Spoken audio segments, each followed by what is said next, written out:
algorithms work. The time-sliced algorithms were based on order execution. It wasn't a momentum trade. It's not a directional bet on the markets. It's an order filling trade. So when we think about that as an order filling trade, we can see that if this price was, for example, trading down during this period, and the price traded up during this period, and it started to trade back down during this period, then of course what we're thinking is that we're going to get the markup during this period here. So what we're obviously understanding is that there's going to be buy limits during this period here. There's going to be buy limits during this period, and therefore as we come into the last 10 seconds, we start to see the last buyer the last seller getting jammed on this trade. That's the one we want as retail traders, right? That's the one you want to be on board. So when we're looking at equities, do you see where those trades are? Well, yes, you do, because you can start looking, because it's obviously going to be at the top of the candle. It's going to be at the top of the candle. So we've already now recognized that the idea of the top of the candle is going to be the trade. Now into the top of the candle, we can see there's the orange dash and there's a voltic right at the very top tick price. Well, a couple of ticks off the top tick price. There is your sell order right there. You can see a big buyer gets jammed at exactly that price at 33s, right?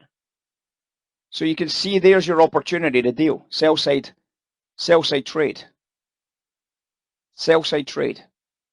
And now what happens? Well, of course, when we're looking at this as a storyline, what we're now expecting is this trade here. We're expecting this bottom edge. Now, why would we expect that bottom edge? Because this trade is setting up here.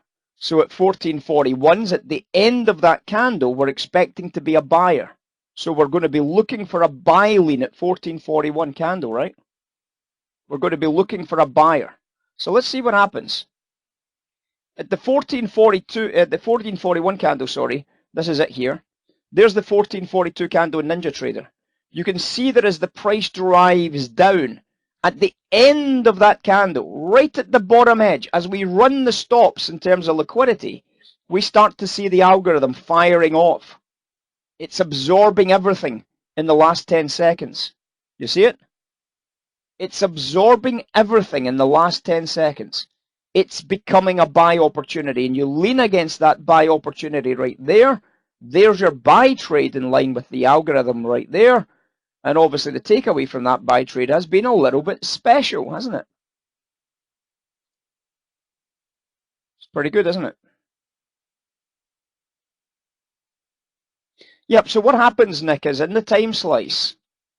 Sorry, that was the one piece I missed on this, so my apologies. Inside the time slice, in the buy program, the algorithm's given an idea that in the 60 seconds, I want to buy, say, 500 lots, right?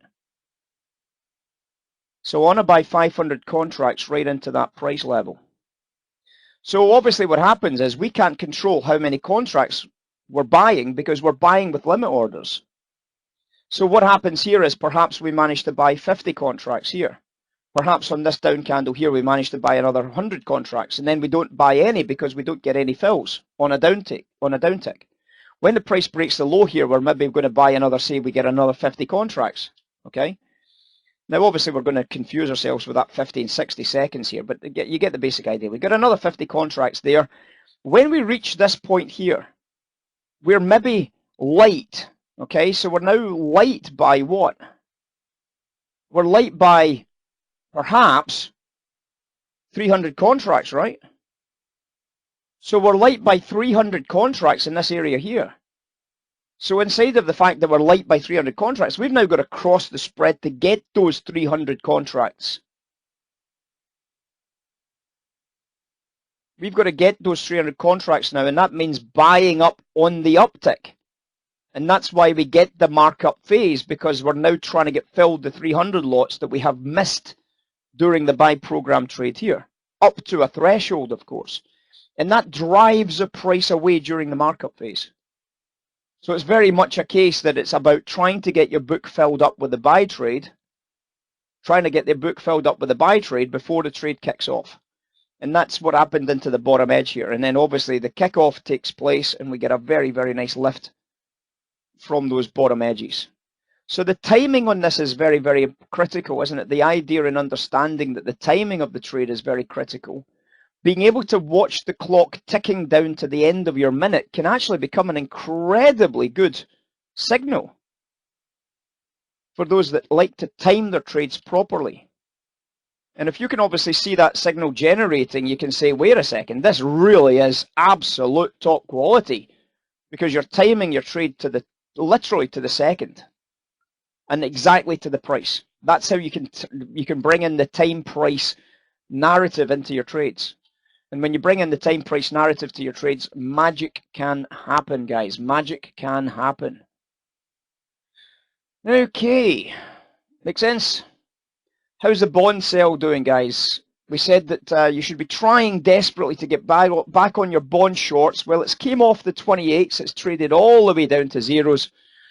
We said that you should be trying desperately to sell at higher prices. Hopefully somebody got a bit of higher prices. But I was just exiting that low.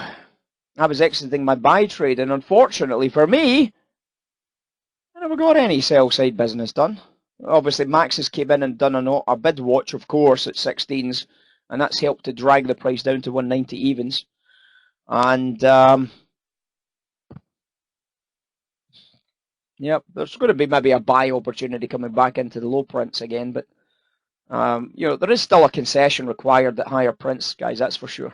Always going to be a concession requirement. The day of the 10-year auction, you should always be very, very aware of the fact you should never buy day highs on the same day as a 10-year auction.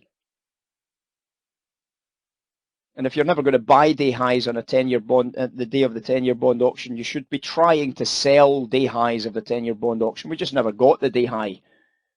We just never got it. They tried to spoof it a lot in the book, but they couldn't encourage any buyers stupid enough to buy into the top line. And the bond prices just sold off because of that.